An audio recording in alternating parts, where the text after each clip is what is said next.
Retirement for Life. Your passport to a comfortable and confident retirement. The podcast that's equal parts education and entertainment, where we break down the retirement maze with a dash of fun and a heap of wisdom from your host, Christian Sear CPA, the passionate retirement specialist and president of Sear Financial Wealth Advisors, the independent registered investment advisor specializing in the AIM retirement system. Welcome to episode 17 of Retirement for Life podcast. My name is Christian Sear, CPA. Hi, guys. How you doing? Doing good. We're financial advisors, right? We're in this industry, but we thought we'd do a podcast to help people through their retirement. We have this awesome retirement planning system that we have now trademarked. Would you say we've become experts at the AIM retirement system by now? We still learning, I think. Always learning. Yeah. We just added my daughter to the team, and I told her we've been doing this for a long time. Yeah. But always trying to improve. Just yesterday, we looked at some annuities, and we were trying to dial in on what's best for clients right now. Yep. But this show is really about taking everything that we know, our systems, and trying to help people. Mm-hmm. You can always know that we're going to try and educate people.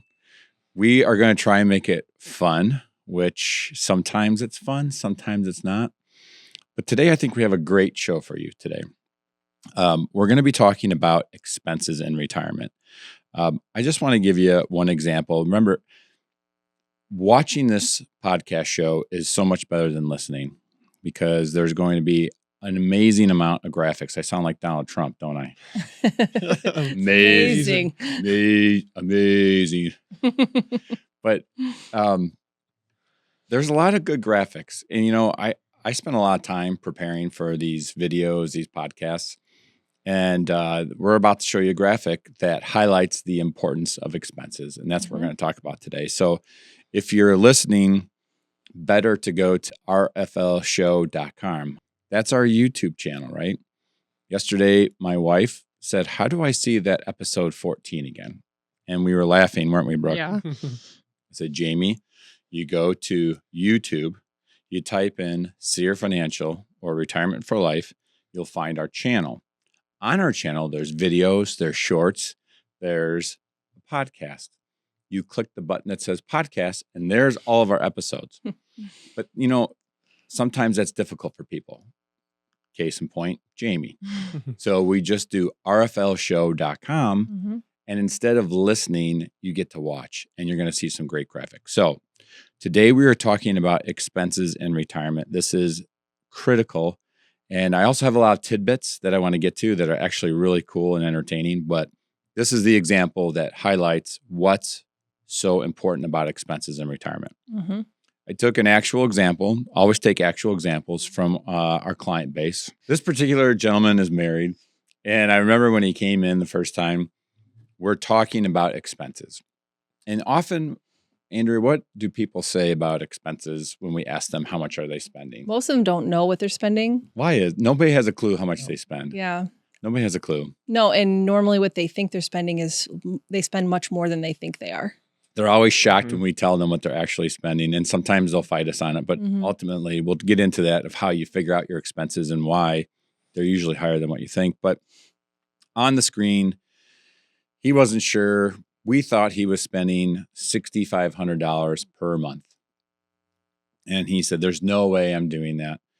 And in his plan, if you put in, you can see on the screen here, if you say that this person who is retired or wants to retire is spending $5,500 a month, their plan shows a 92% chance of retirement success. 92%. Dying at age 95 with almost $700,000. But when you change it to $6,500, he goes to almost no money in the bank. He runs out of money, and he has a 34% chance of retirement success. Yes. That is a real story. That is a real person. And that is the real importance of expenses. Absolutely. I've saved up $1 million. What's the difference between $5,000 a month and $6,000 a month? It's a lot. And that's why, when we're doing the AIM retirement system, That is literally our retirement planning specialists. That's the first thing they look at. How much are you spending? Yeah. And that's a big chore, big topic. So that's why expenses are important. Misjudging these expenses literally can foil your plan. It's important for this episode is important for every retiree. So a lot of times we're sending people home. They're going to figure out what their expenses are. They still can't figure them out. We have a way, a two-way approach we'll talk about. Yeah. And that is effective, and it has proven effective. We'll talk about that. We'll show you the best way to do it. But again, misjudging expenses will kill your retirement. You have to have those expenses dialed in. And we'll talk about some of the big fallacies, some of the big myths out there. What do the most of our clients say about their expenses? We'll talk about that. Mm-hmm. Before we do, I've got some really interesting stuff that I want to share with you guys today. Inflation numbers came out today. Mm-hmm. They continue to get better. It's like 2.9% or something like that. On the screen, I have a big green line, and that is inflation. That's like the target, right? If we're below 3%, that green line is really where you want to be. Right. I made a video. I don't know if you remember the video. It was something like why the government killed your portfolio. I do remember this. You remember that? Yep. I took a lot of heat for that, but I really think they just screwed it up. So this is going back to 2014. I guess that's 10 years. Red line, inflation. Blue line, government-run interest rates. Okay. Mm-hmm. Basically, for the first 6 or 7 years of this chart, you see how it's supposed to be managed. Inflation goes up, the rate goes up. Inflation goes down, the rate goes down. That's how normal monetary policy is supposed to work. Mm-hmm. So the video I made was in reaction why the government screwed the portfolios in 2022 was that red region there. And as you can see, Austin, I think inflation went from near 0 to 9% in less than 2 years. Mm-hmm. And look what they did with the rates there. They didn't do anything. Flat. Mm-hmm. Did absolutely nothing. Do you remember that? Because it was transitory, right? It was transitory. Everyone's looking in the dictionary. What does transitory mean? It's like, okay, it's temporary, right? Mm-hmm. Well, that's a load of crap. Mm-hmm. And all of a sudden, they're like, oh, shit. We got to do something about this. So that red period there, and that was a 1.5 year period where they just ignored the fact that inflation was going up. They say that the people in charge of interest rates, the Fed, they say that they're not political. I don't know if that's true because at the time, there was a lot of political chat about how everything's okay. It's like, what did I use the example of? When you watch The Wizard of Oz, ignore the man behind the curtain, right? Yes. The Wizard of Oz was just like this man. And I think they were trying to protect the White House and stuff like that, but they ignored it. And now they're doing the exact same thing because now you're looking, inflation is going down. Inflation is going down, down, down, down. It's been on that green line, hovering around that green line now for a year. Yeah. And rates haven't done a thing. They haven't moved rates. And most of the people I listen to, the economists, they're all saying that the government has made mistakes again. And where they were slow to react before, they're now slow to react again. We will see rates go down, won't we? Yes. Mm-hmm. Yeah. So I just want to say the government is screwing up again. Okay. Is it wrong to say that, Brooke? No. I don't think so because that's what I feel. Right. Speaking of the government, this is just fascinating to me. This is not me getting political. It's actually just showing you. This is electionbettingodds.com. I love this site. I've watched this site for years. This is, if you wanted to place a bet on a presidential candidate, you could So I could do it. Mm-hmm. What's that website again? Electionbettingodds.com. Got it. I think it's the best site because, there's a lot of polls out there. When you hear, according to, I'm just making this up, New York Times, so-and-so's leading so-and-so in polls. What do you think? I mean, who are they asking? It just depends on who they're talking to. Can you really believe a poll? Yeah, no. This is where people are actually putting their money where their mouth is and betting on different political races. This one is the presidential election odds by party. for the upcoming election. And we'll get more into the election as we get closer to it.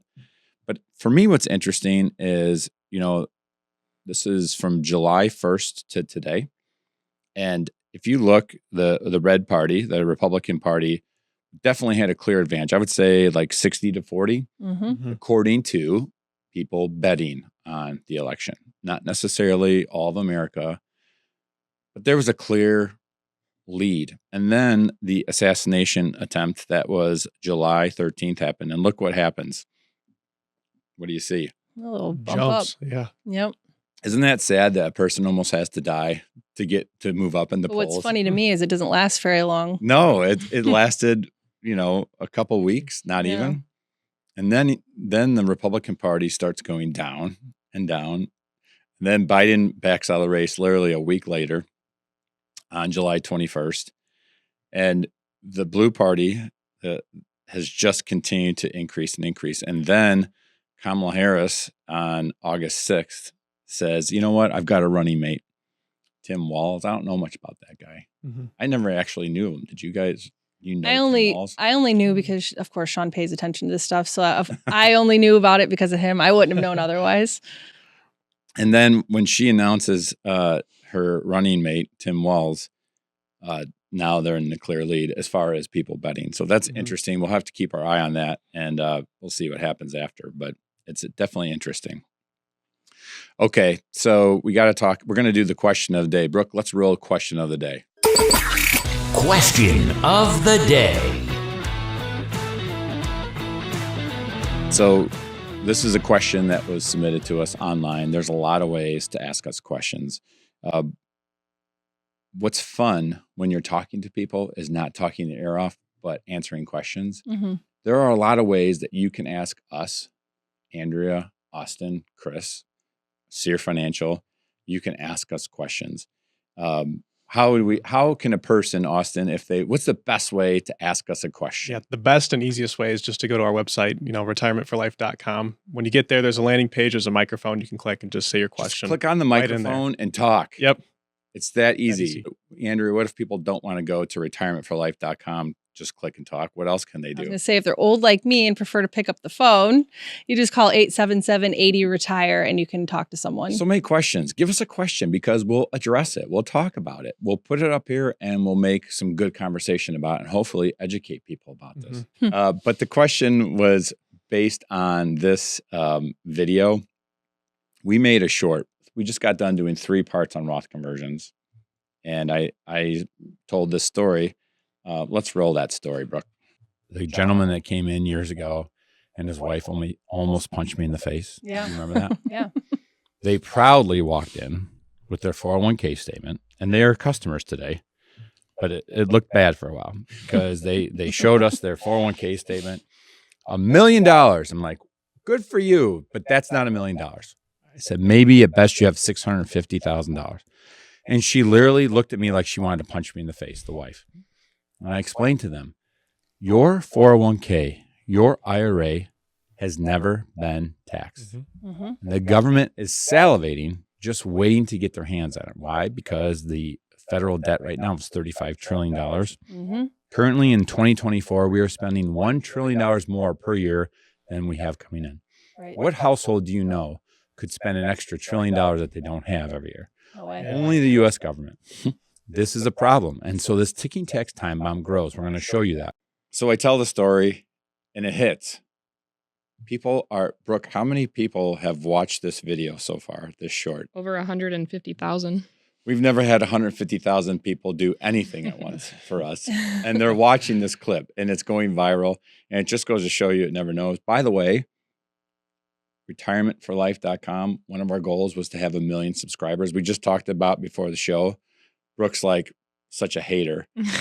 She says that we won't get there. I say we'll get there. At least that's our goal. Well, we started the year at near 0. And because of this, we're now up to 700. Yep. Super exciting. Yep. So you just never know. But what's interesting is when 150,000 people watch a video, a lot of people comment on it. And this, sometimes it's just deflating. Here we are as fiduciary advisors. We're sitting here trying to give people helpful information to make their retirement better. Just here we are giving out what we think is great information. And yet, sometimes your point just does not get across. Yes, a client did want to punch me in the face. Yes, their 401k was $1 million, but it was going to get taxed, and they didn't realize how much it was going to get taxed. This clip goes viral. Everyone watches it, and then you get these comments. Now, look at this comment. Jim Brown. He completely misses the point. And not only does he say he doesn't get it, but he says he's talking about me. This guy lied. I did not lie, okay? He says I don't trust financial advisors. And you know what? That lady that did want to punch me in the face, she became a client, right? And I went back and I looked, check this out. She saved $450,000 in federal taxes over the duration of her retirement because she did a Roth conversion. So what I would say to Jim Brown is, if you don't trust a financial advisor, fine. But there's got to be, out of 500,000 financial advisors, we try and help you find the best financial advisors. But for God's sakes, just find someone that you trust. You can't mistrust all 500,000 advisors. Mm-hmm. Do a Roth conversion, at least have it looked at. Okay, that's all I have to say about that. But here was a question that was actually good. According to a recent study, the average American feels like they need nearly $1.5 million to retire comfortably. That's a 53% increase compared to the same study just 4 years ago. But is that the right number for you? And are you doing everything you can to maximize your financial situation? The AIM Retirement Assessment can help you figure that out. This free assessment is a simple 3-step process. Answer a few questions about yourself. Spend 15 minutes discussing your situation with one of our retirement specialists, and then we get to work. You'll receive a customized report detailing your exposure to the 7 biggest risks in retirement and the 3 most impactful action items you can take to supercharge your retirement. And if you already have a financial plan, this assessment will help you see what real retirement planning looks like. Get your AIM assessment today and see the difference between a financial generalist and a retirement specialist. Go to aimassessment.com today to get started. That's aimassessment.com.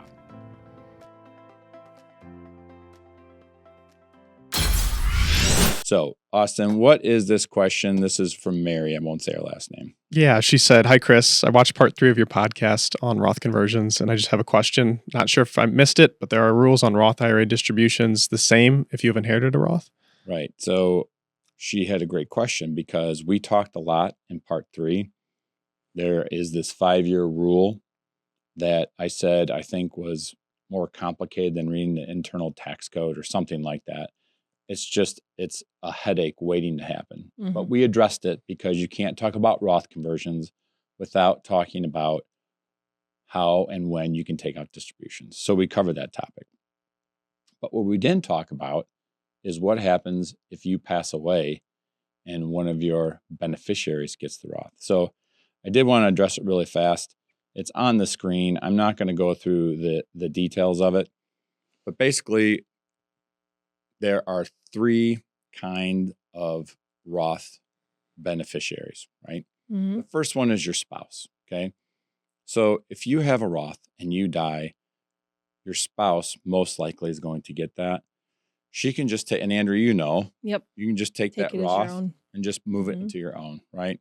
But there's eligible beneficiaries. There's not a lot of eligible beneficiaries. Their rules are a little bit different. Minor child is an eligible beneficiary. If you're chronically ill and you inherit a Roth, if you're permanently disabled and you inherit a Roth, or if the person that's receiving the Roth as a beneficiary is more than 10 years younger than you as the original account holder. These are eligible beneficiaries. Basically, what you're going to do is take that money and you have to take distributions over your lifetime, as the IRS says your lifetime is. But most of the time, say you're a child, right? So you pass this Roth on to your children. You're not an eligible beneficiary, you're a designated beneficiary. Right. And what we know about Roths and all IRAs is that once you get these, you basically have to empty out the account over 10 years. So there's a lot of rules to it. Here's the point. when you die, you're going to give your Roth to somebody. The rules are basically the same as if you were still alive. Those rules carry over. And the taxation is on this next screen here. The same rules apply for taxation that we also discussed in part 3 of the Roth. So for benefit of Mary, that question was a good one. When you inherit a Roth, you basically are taking over the same rules that we discussed in part 3 of Roth conversions. You have to essentially, most of the time, when you get a Roth, you're going to have to cash it out in 10 years. But that Roth, this was our point, when you cash out a Roth, is it taxable? Not taxable. It's not taxable. You can cash it out right away, but you really want to keep that in there as long as possible because it's growing tax-free. Right. So that was a good question. So let's get to the main topic of the day. Let's talk expenses, shall we? Mm-hmm. All right, Andrea, on the screen, I put up a question that we hear all the time, or a comment. Yeah. We hear all the time. What is that comment that we hear from clients when we're talking about expenses? That they want to spend their money while they're still young enough to spend it and enjoy it. You ever heard that, Austin? I've heard it a few times. Yeah. I want to spend this money now. I want to live my life. Mm-hmm. And you know what I tell retirees? Expenses are so important, but you are retiring. You're now, let's just say 63 years old. You decide to retire at 63. Are you going to stop living the life that you've been living? No. And if anything, you might actually spend more money. You might go on an extra vacation every year. Yep. You might take the grandkids somewhere special you've never taken them to. Mm-hmm. So the fact of the matter is that, yes, I agree you should be spending your money now. And what are the 3 phases of retiree expenses that we talk about? So like when they first retire, we call that the go-go years. And then the next phase would be slow go, where you're still going, but maybe just not as much. And then the no-go would be when you're older and not traveling and such. All right, Austin, I'm going to put you on the spot. What Yep. age would you say were go-go years, would you guess? Say retirement to 70, 75. Yeah, I think that's good. Like first 10 years of retirement, Mhm. Mm-hmm. you're on the go. You're doing all those things you never got to do before. Your expenses in that period are not really going to go down that much. Mhm. And what's the second period, the slow go? Yeah. That's the next 10 years, Mhm. right? Mm-hmm. All right. You're still doing a little golfing. You're still traveling a little bit, but you're not as active as you used to be. You might be 80 years old and yeah, you've settled down a little bit. Maybe you've moved out of your primary house.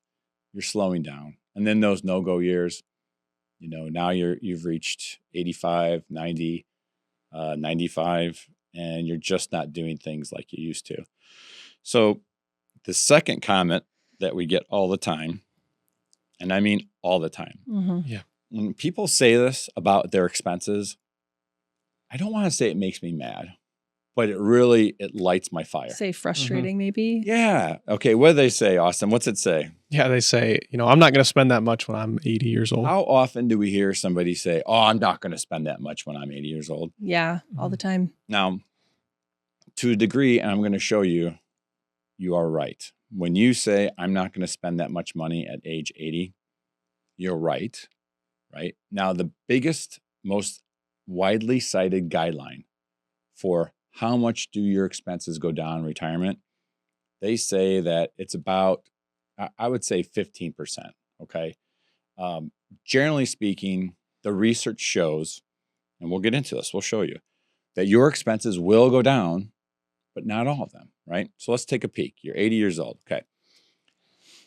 65 years old, I have auto, I have health, I have utilities, I have food, I have travel, vacation, entertainment, and the proverbial other. Mm-hmm.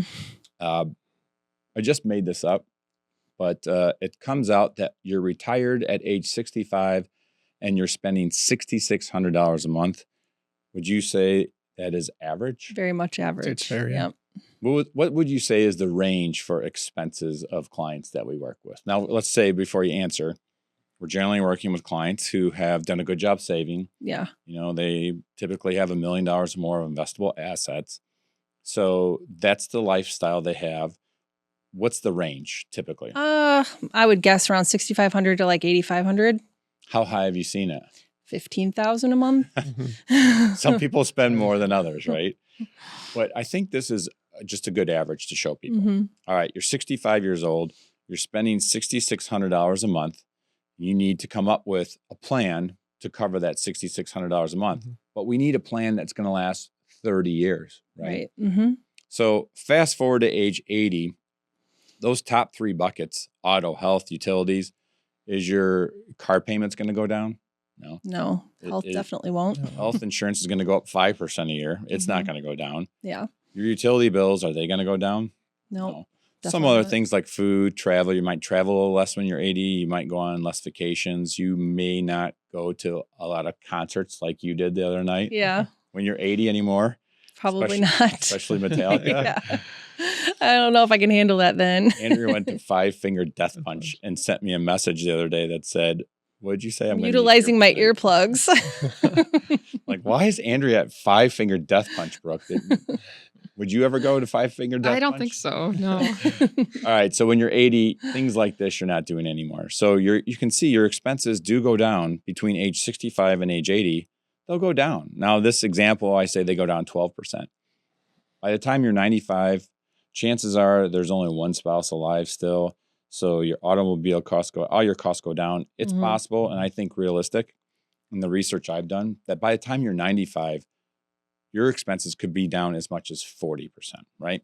So that comment, I'm not going to spend as much when I'm 80, is generally accurate. But what have they forgotten about? They're forgetting inflation. So that age 80 there, $5,800. Okay, we all agreed it's moderate, it's reasonable. Your expenses have gone down 12% since you retired, Mm-hmm. but that is a 15-year gap. So you take that $5,800 and you apply the inflation to it, you're actually spending $9,600 a month. Remember, at first when you retired, you were spending $6,600 a month. Yep. Now you're spending $9,600 a month. And it gets worse because is everyone going to die at age 80? Hope not. We plan for our clients to live to age 95. Yeah. Right? We're trying to cover 30 years of expenses in the AIM retirement system. Yes, when you're 95, you won't be spending $6,600 a month. You'll be spending $3,900 a month. But with 30 years of inflation, what is that $3,900? Over $10,000. It's $10,000. Mm-hmm. Okay. So does it get me a little upset when people say I'm not going to spend that much money? I want to say you're right, but you're wrong. Okay? Right. And ultimately they're wrong. So how do we back into, what's the right way to tackle expenses? How do we do it? We start with their tax return. We Mhm. know what they're making. We know what their taxes are. What's left is being spent in some way. So I love a client. They and their spouse are making combined $220,000 a year. Let's just make it math simple, $240,000 a year. yeah, Okay. That's a lot of money they're spending, right? right. 20 grand a month is going somewhere. Yep. Okay. And you ask the question the first time, hey, Mr. Prospect, nice to meet you. How much money are you spending per month? And they say, $3,000. Yeah. Yeah. And then you go backwards and you're like, wait a second. Okay, you're making 20 grand a month. Where's it going? Mm-hmm. The best way that we have found in the AIM retirement system for expenses is to take the starting point and back out things that we know. We know that you're paying taxes. That's why we look at the tax return. Yeah. Mhm. You're probably putting money into a 401k. Mm-hmm. What else? Maybe you're saving some money. Maybe What you're their health putting- insurance costs are. We back Yeah. that out. We know how much your health insurance cost is. So we try and back out all these things we know. Like, for example, you have a house. We know how much of that $240,000 is going to property taxes. Yeah. So we're taking out all these knowns, and you're still left with $120,000 of available money. Where's it going? You're spending $10,000 a month. It's going somewhere, Right. not $3,000. Mm-hmm. And then the comment from people is, I just don't believe that. Yeah. So that's the one way. This is a two-way approach. Okay. So from the top down, we're coming up with a number of $10,000, Mm-hmm. and the customer thinks they're spending $3,000 a month. So then we send them back home, and what do they have to do? They have to try to Figure figure out out their what they're spending it expenses, on. yeah. Right. And usually what happens when they come back?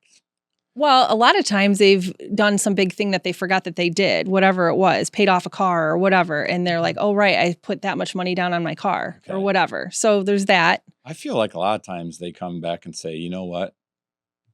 You're right. We had no idea we're spending this much money, right? Mhm. These expenses are critical, and realize that your expenses are going to go down in retirement. Very important. But inflation is going to be more than your expenses are going down. Yep. Generally speaking, your expenses are going to go down 1.5% per year in retirement. That starting point, the very first slide I showed you, being off by even $500 a month can be the difference between a successful retirement or a retirement that's ruined because you did not correctly estimate your expenses. Expenses will go on forever. Things like health insurance are going to be very important in the AIM retirement system.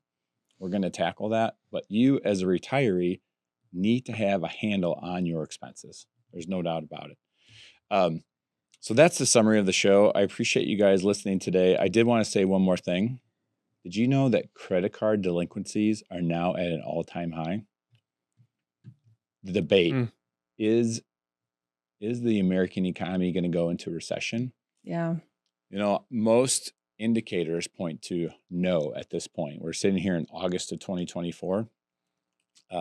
Most indicators, I would say, are generally good. I would say the average economist right now, the average market naysayer or speculator would say that on a scale of 1 to 100, we're somewhere in that region of 60 to 80 as far as things going good. But this credit card delinquency show, I wrote it down. What do you think the average credit card balance is right now in America? 7,000. What do you I was going think? to say higher, like 8 or 9. Brooke, what do you think the average credit card balance is? I was going to say 10. $6,329. The total credit card debt in America has never been higher. It's over $1.1 trillion. Wow. And Americans are acting like the government. Yeah. And so, you know, it goes back to that inflation thing we were talking about. I do believe costs have certainly gone up everywhere. I just heard the other day my niece is getting married. The same place that my daughter got married at 1 year ago, the cost has gone up 20% in 1 year. Wow. In 1 year just to get married. So I think that's the reason why credit card delinquencies are at an all-time high and Americans are getting stretched. So we need to keep our eyes on that. As retirees, what are some of the things we do to protect that? What would you say? Protect against it. I'd Mailbox say money. Mailbox money is the best way. You know, we said earlier, I spent yesterday figuring out the best way to use mailbox money. It's because things are changing and as costs get up, we have to be able to protect that spending power and cover your expenses, which we talked about today. Exactly. Once we know your expenses, we'll do the rest. We'll take care of it. We'll cover those expenses. We'll make sure that we'll do our best to make sure that you have enough and are doing everything the right way to cover those expenses. But Absolutely. I have a great topic for next week, Brooke, and I'm excited about it. We have actually a guest coming on. He's a travel expert. So we're going to talk to a travel expert about what retirees are doing with their travel, where they're going, and what they're doing with their travel dollars. Again, Awesome. you have to have it in your budget, but we're going to talk to a travel expert next week on the Retirement for Life show. Awesome. Thanks for watching, guys. Go to retirementforlife.com. Check us out. If you want to ask us a question, do so. Take the AIM assessment. If you're wondering what you can do as a person who's about to retire and you want to know my expenses will look like in my retirement, will a Roth conversion make sense? What does mailbox money mean to me? These are all covered in the AIM assessment. You can go to aimassessment.com and get the free assessment. It's the best way to figure out if you're ready for retirement or not. Until next week, we'll see you guys later. Investment advisory services provided by Sear Financial, Inc., SEC registered investment advisor. All content on this podcast is for information purposes only and should not be considered investment, legal, or tax advice. Material presented is believed to be from reliable sources, and no representations are made by our firm as to another party's informational accuracy or completeness.